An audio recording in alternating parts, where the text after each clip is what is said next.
Hi, and thanks for joining.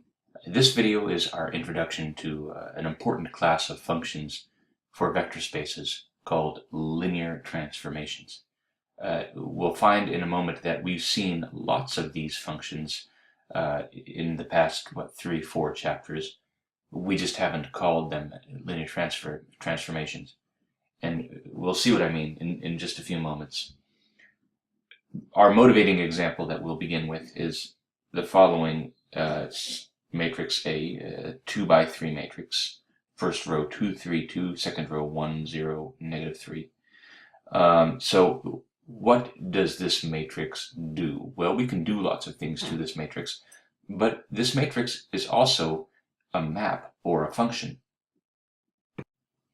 After all, since A is a 2 by 3 matrix, we can take any 3 by 1 column vector and matrix multiply A times the 3 by 1 column vector. And if we do that with a 3 by 1 column vector with components x, y, z, as I've indicated here, then we obtain a 2 by 1 column vector. Remember, that works out because a 2 by 3 matrix times a 3 by 1 matrix should yield a 2 by 1 matrix. And that's precisely what's going on here.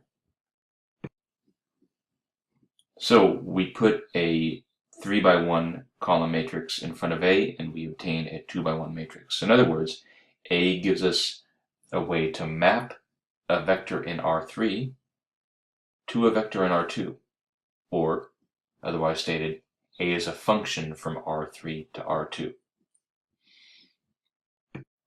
Furthermore, this matrix multiplication by A has two important properties that we will single out now, and these really play a fundamentally important role in this section, so pay close attention. It is a property of matrix multiplication, one, that it is distributive. That's the first property. So matrix A times the matrix sum V plus W is AV plus AW. And the second property is that if we scalar multiply a scalar r times a vector v inside of A, we can pull that scalar out right here and write that as r times AV. So these are two of the properties that are true of the matrix A. Let's go on and look at another example.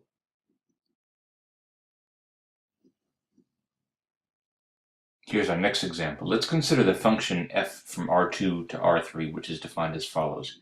I'll define my function f by taking an arbitrary vector in R2 that looks like AB, and the rule for my function is this: f of AB is A plus B, A minus B. You can convince yourself that, I should say, you can just plug in a few vectors for f just to see what it does. For example, if I plug in f of -1, 2, you can calculate that easily. That would be what? -1, 1, and -3, for example. Now let's take this function f and see what it does when we add two vectors in R2. So here I've taken two vectors in R2, A, B, and C, D, and I add them together, of course. I just do that using the usual law of vector addition to get A plus C for the first coordinate, B plus D for the second. And then I map f to that. Now remember, the recipe for f is keep the first coordinate the same, add the two coordinates to get the second coordinate, and for the third, take the first minus the second. So this is what we get for f of AB plus CD. Now I want to do a slightly different calculation. Let's do something a little different. Let's take these vectors AB and CD, which above we first added, and then we evaluated f at the sum. Let's do the opposite thing in a sense. Let's first evaluate f at these vectors, and then when we're done, we'll add the results. What do we get if we do this? Well, this is easy enough to calculate. We just apply f to the first thing and apply f to the second thing to obtain the following. So here's the result. Here's the results of applying f to the first vector. Here's the results of applying it to the second vector. And then we can simply add those vectors. to obtain this vector. But this vector has coordinates a plus c, a plus b plus c plus d, and a minus b plus c minus d, which, if you look a little carefully, you'll notice is exactly the same thing we obtained up here. These two are equal. In other words, adding the two vectors and then applying the result to f is the same as first applying f to the two vectors and then adding them. So we obtain a result which looks a lot like the property of matrix multiplication that we saw above. That is, that f of v1 plus v2 is equal to f of v1 plus f of v2.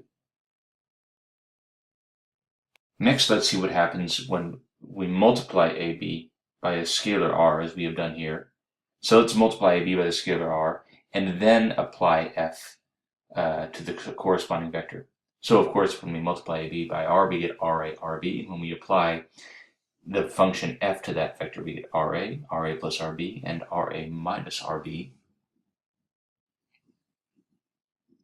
In this vector, we can just factor the scalar r in front, and then we see that this is precisely just r times the result of applying f to ab. So we see that the second property is true as well. That was true for the matrix A in the first example. That is, that in some sense the map preserves scalar multiplication.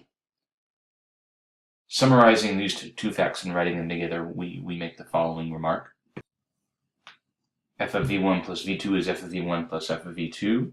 That's the first property. Of course, that's just what we remarked up here. And then what we just saw right here is that f of r times v is the same thing as r times f of v.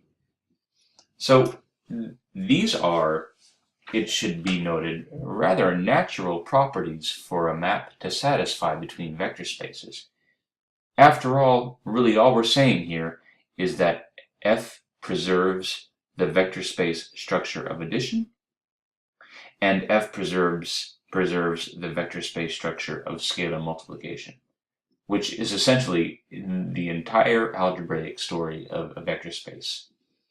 After all a vector space is a set with those two operations.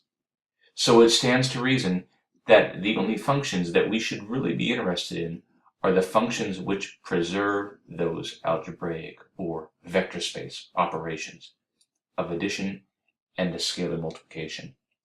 Evidently, these two maps do, the map we gave in example 1 with the matrix A, and the example we gave here with the function defined f.